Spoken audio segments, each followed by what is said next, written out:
লাগামহীনভাবে বাড়ছে চালের দাম, ফলে খুচরা বাজারে স্বল্পতা দেখা দিয়েছে চালের। প্রকারভেদে কোনো কোনো চালে বেড়েছে ৬ থেকে ৭ টাকা। এতে হতাশায় ভুগছেন খুচরা ব্যবসায়ীরা, ক্ষুব্ধ ক্রেতারাও। তবে ব্রয়লার মুরগি ছাড়া স্বাভাবিক রয়েছে অন্যান্য পণ্য। লতিফ চৌধুরীর ক্যামেরায় কাউসার আহমেদের রিপোর্টে থাকছে বিস্তারিত।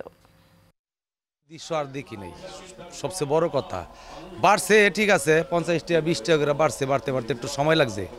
কিন্তু এবারের যে দৃশ্যটা এটা হইলো হুট করে যেমন রাতারাতি আর আলাদিনের চেরাগ পাইয়া গেছে। সুলাইমান চালের ব্যবসা করছেন প্রায় ১৭ বছর ধরে, কিন্তু চালের বাজারে এমন বাস্তবতার মুখোমুখি হননি কখনো। চাইলেরও কোনো ঘাটতি দিই না, কিন্তু বাজারে তো বাড়ার কোনো যুক্তিকতা পাইতেছি না। আমরা তো খুচরা দোকানদার, আমরা তো আদার ব্যাপারী, জাহাজের খবর লিয়ে পারতেছি না। মেন কথা হলো এটা সরকার দেওয়া দরকার। রাজধানীর মহাখালী বাজারের চিত্র এটি, যেখানে বেশিরভাগ চালের দোকানই ফাঁকা। দাম বৃদ্ধির কারণে খুচরা ব্যবসায়ীরাও সাহস করছেন না চাল কেনার, আর ক্রেতাদের অবস্থা তো একেবারেই নাজেহাল।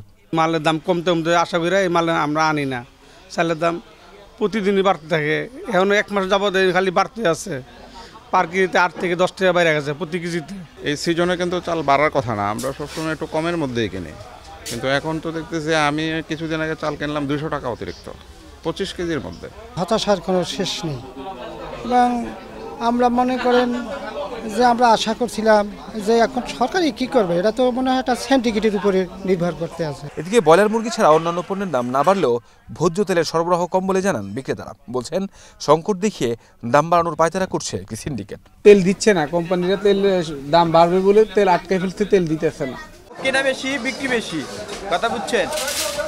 এখন বর্তমানে চলতেছে ২১০-১৫ এরকম বেচতেছে আর কি। মাল সস্তা তো, আমাদের মার্কেট মানে কাস্টমার কম আসে, রাস্তাঘাটে ফেরিওয়ালা অভাব নাই, এই জন্য আমাদের মানে বিক্রেতা কম। নাগালের মধ্যে রয়েছে সবজির দাম, আগের দামে বিক্রি হচ্ছে মাছ, মাংস, ডিম।